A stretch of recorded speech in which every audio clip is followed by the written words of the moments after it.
himself. Of course, this event is happening in his province.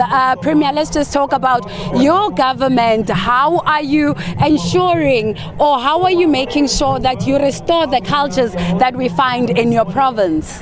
En Neria, eerstens ons is baie bly met die besluit van die nasionale regering om die erfenisdag hier in Upington te kom doen, en ons as mense van die Noord-Kaap, ons is baie bly daaroor.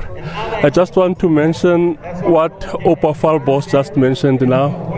The fact that the indigenous communities around here are very excited with the decision that the government have taken, and also they appreciate the efforts of the government to ensure that we preserve and nurture their heritage. But on top of that is the fact that any nation which does not have heritage, a nation without heritage, it's a nation is like a tree without its roots. It's like an aircraft without a compass. So we actually look into our heritage to define who we are and the cost that we have to carve for the future.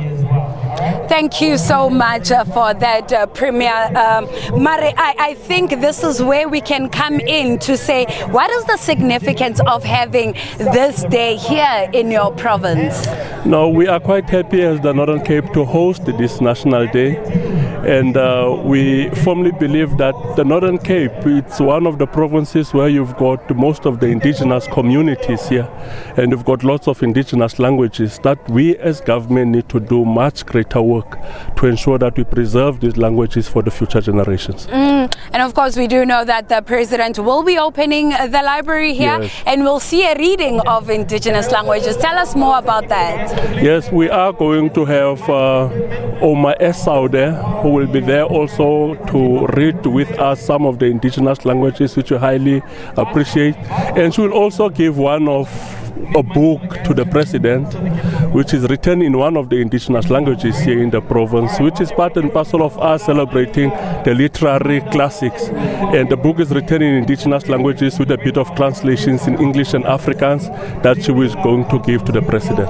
And just lastly, Premier, we do know that now some of the schools here are offering the Nama language. Yes. Where are we going with this? Are we going to see more languages being taught in our schools, especially here in the Northern Cape, where we find the various languages, or indigenous languages for that matter? What we'll have to do, Neria, is to invest much more resources and effort to preserve these languages. These are indigenous languages of Africa. These are indigenous languages of South Africa. So we'll have to invest much more effort to preserve and nurture them. But what is most important is the role that government have to play. Government must play a role to facilitate the usage of these languages. Language should be an enabler. We should ensure that these languages becomes an enabler to these communities, to be part and parcel of the economic mainstream, to create opportunities for them. That's basically what we want to see happen. Thank you so much for your time. That was the Premier Zamani Saul, just giving us what we can expect today. But for now, I'm going to cross back to you in studio.